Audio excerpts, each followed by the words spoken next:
gubbaa gadi baala yeroo waan itti namaa Ate.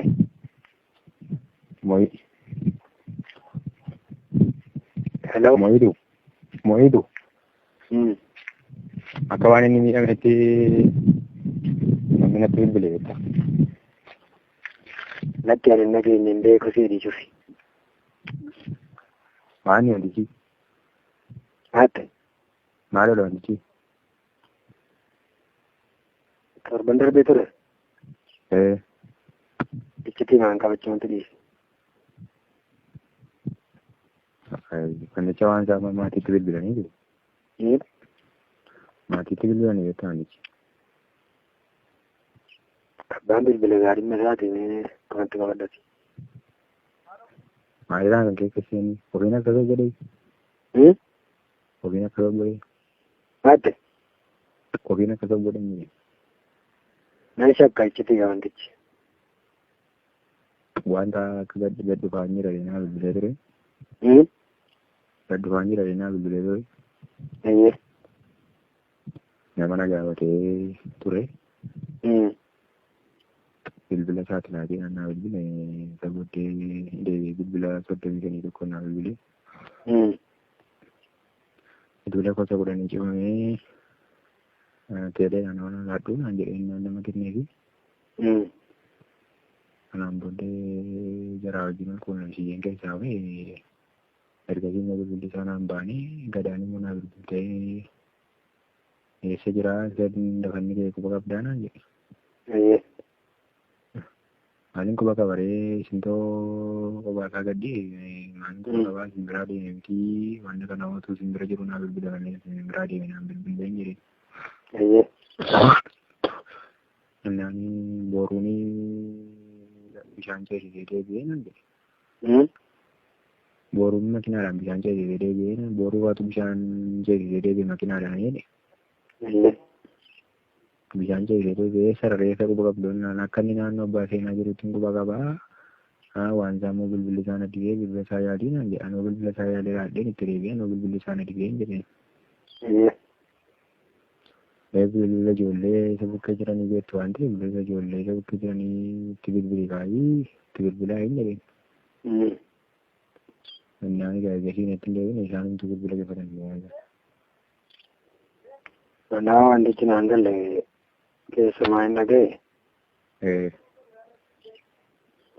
Kan achiise immoo nan beekan ta'utti isaa dhuunfatamee akka ta'ee fi maaliin akka ta'e isaa adda hin baafanne. Wanta namoonni tokko amma ilaalan wanta waraanuma keenyatti bilbilee. Waraanuma keenyatti natti bilbilee. Quba qabdaa naan jennaan akka inni quba hin qabu jedheen. Bilbila isaa yaadii naan jennaan laakki bilbilli isaa bo'oodha bilbilli isaa wanta dideeraa. Hingga dagar naa bilbilee ture gidduu darbe keessa naa bilbilee ture hin jedheen. Achi booddee akka waan inni ofii isaatiif of miidheetti haasa'an. Waan kana immoo hin beeku. Waan kana immoo eeguun hin gaafadhare waan kanaan naan bilbila mancaasiitti bilbilee jettee kan ijoolleen. Mancaasii dubeettaa waan akkasii kana kanuma sanaadha gaa wantichi iccitiidha. Nama ta'eetu amma ammaa waan gallena akkamittiin ta'a. Maanni wantichi kana jechuun rakkisee beeku wanticha kun siistarii isaatti bilbilanii. Siistariin isaanii immoo silaatu bilbila koo qabaatanii naa bilbila turan bilbila koo isa duraa immoo sirna hojjechuuf hin jira. Isa hoo kallattiidhaan gibbii siistariin sun galtuutu namni naa bilbila isheenii. Gibbii siistariin sun itti galtu isheen gibbii siistarii kana kireessitee jirtu isheen keenya kana wajjin koo addunyaadha. Isheetti isheen naa bilbilee akkasii naan jedhee akka nama quban qabu namni natti mitin immoo nan sobu jetteera. Namni natti mitin immoo nan sobu jetteetu ijoollee bira Finfinnee deemaa jirteera. Yeroo baay'ee kan gurbaan isaaf beeku taata. Waan qorichatti bare sanaafis jiraachuun adda ta'e beektaa. Qoricha maali? qoricha siree maraa keessatti jiran tokko bareedee haayidiroo maal jedhamsa. Maal godhu see maal godha? Yeroo madaa waraannatanii isaanii ciisanii. Ishee baree. Ishee baree. Harree ishee bareedee malee socho'uu hin danda'u. Yeroo deemu ishee muraasni socho'a. Iyyee. Isheen immoo namatti goomsiti moo? Miti ishee malee yaaduu socho'uu barachuu hin danda'u miti. Sanaaf immoo ijoolleen mufattee ijoollee yeroo daran biratti fakkaata. Haareera sanaa immoo beektanatti fakkaata. Sababa qorichatti malee hin dandeenye moo? Iyyee. Meeshii. Jaarsi ishee meeqa gorsee dadhabee dhiisee. Kanan beekaa jechuudha. Waan jaajuma gadi gotti jedhanii ni gurbaan haareera beektaa. Iyyee sanuma. Haareera gaafa sana akkas isaanii maaliif ganna waamee naan jedhe. Iyyee. Naanan halittiin beekare yaabbee si waan danda'u maaliin qabaa jedheen. Iyyee. Hundumaan immoo hin beeku sila jimtiire. Jennaanii waan hin beeku qabu kallattiidhumaan immoo waan kana siin jechuu hin danda'u kaanii ati bakkuma beekamaa si waaman hin dhaqee maal gootaan jedhe. Wanticha isa booddee akka waan wanta deemsa sana keessatti akka waan waraanni naannoo garaagaraa sana jiru deebiin isaatti hin gammanneetti naa kaasee ture. Jennaanii akkuma waalii qabaa deetii bakka waliin qabaatti hin jedheen. Qaba waraanni jibbeetti kaafate? No. Kaafachuu osoo hin taane inni gadi bu'uu isaa sana hin barbaanne akka waan biraan hin barbaanne itti namadii waan biraati.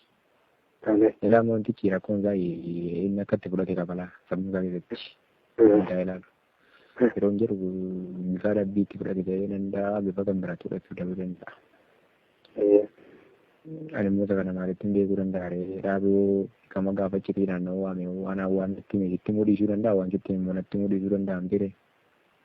Anatti natti natti. Iyyaan immoo kana maalitti hin beekaree kallattiidhaan immoo kallattii nama karaa na dabarsu naa gaddi jedhee nama laayee jennaan nama kenneefi. Malee wanta biraa waan hin qabu ta'a. Achi beekaa jechuudha. Maali naa bilbileen nama gara as ta'uutu hin taane abbaa seenaarraa gara wantoonni sana achi na gaafate beeku malee as miti. Achi na gaafate maali achi bilbileen achi taa'ee isaa talaatiidhaan ijoollee biraan beenuu na gaafate.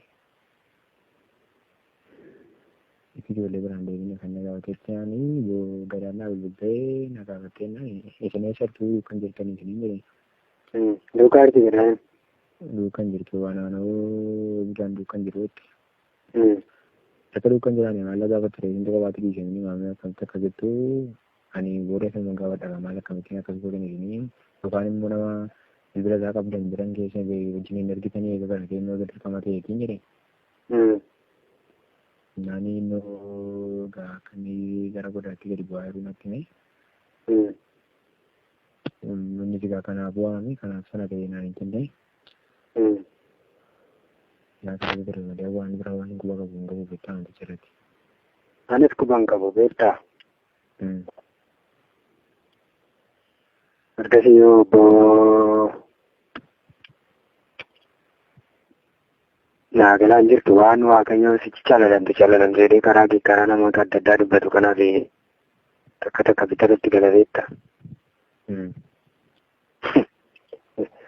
Lafitti nu hennu kan biraa lafi nu ilaalu kan biraa. Egaa amma deemgatti kan gaachan ilaali inni kan ilaali kan gaachan itti mataan lafi beektaa. Amma immoo kanaa egaa achi deebitee gaafa ilaaltu waaqayyo sittis ta'ee inni itti dubbatee sichi ni injifattu garuu calallii jira waan waaqayyo jedhu sanatu na sodaachisa beektaa. Wanti jedhu buna nama biraachisa beektaa. Kana jechuun dandeenyu beektaa waaqayyo egaa kallattiitti nama laalu qaban jedhu. Anis matuu bitanatti galaa gubbaa sanallee waan akkasii tokkotu jira beektaa waan xiqqoo ishee bishaan bilbilarraa badee iccitiidha gara namatti himini. Bilbila jaarsirraa kaasuuf deemu xiqqatee gara ji'a lamaatiif deema. Kanarraas lafumatti arginuudhaan ji'a tokko guutuu lafa ijoollee dirqamatti. Isa booddee ijoolleen walitti dhuftee Wallagga ba'aa kophaatti Shaambuun immoo kophaatti qooddee garasii tarkaanfii gara tarkaanfii akka quunnamu qindaa'e garratti immoo akka eenyuun daandiin quunnamu qindaa'e. Ergasii booddee jaarsi ijoollee wal quunnamanii jedhee ajaja kana dabarse. Sagalli bilbila keessaa badee ijoolleen furmaata dhabdee saamichi ajjeechaan Shaambuu keessatti inumaa guyyaatti nama du'aa oolaa birriin namarraa guuramaa oolaa namitti iyyatan nami tarkaanfii fudhatu nami qajeelchuun ni beekta. Kanaan kan wal qabatu jaarsi ijoollee fayyaa kennuu dhiisee ijoolleen akka wal quunnaman immoo qajeelee jechuudha. Inni immoo reefuu lafa inni dhufe hin beeknu bilbila keessaa ji'a tokko ol badee amma immoo akkasitti akkannaa hin jiru bilbila kaasuu barbaadu beekta. Bilbila si bilbilee sa'aatii lamaa ol yoo irratti jirtu malee kaasuu dadhabee cufuu dadhabee jira waanuma haa ta'u wallaalee jira jechuudha.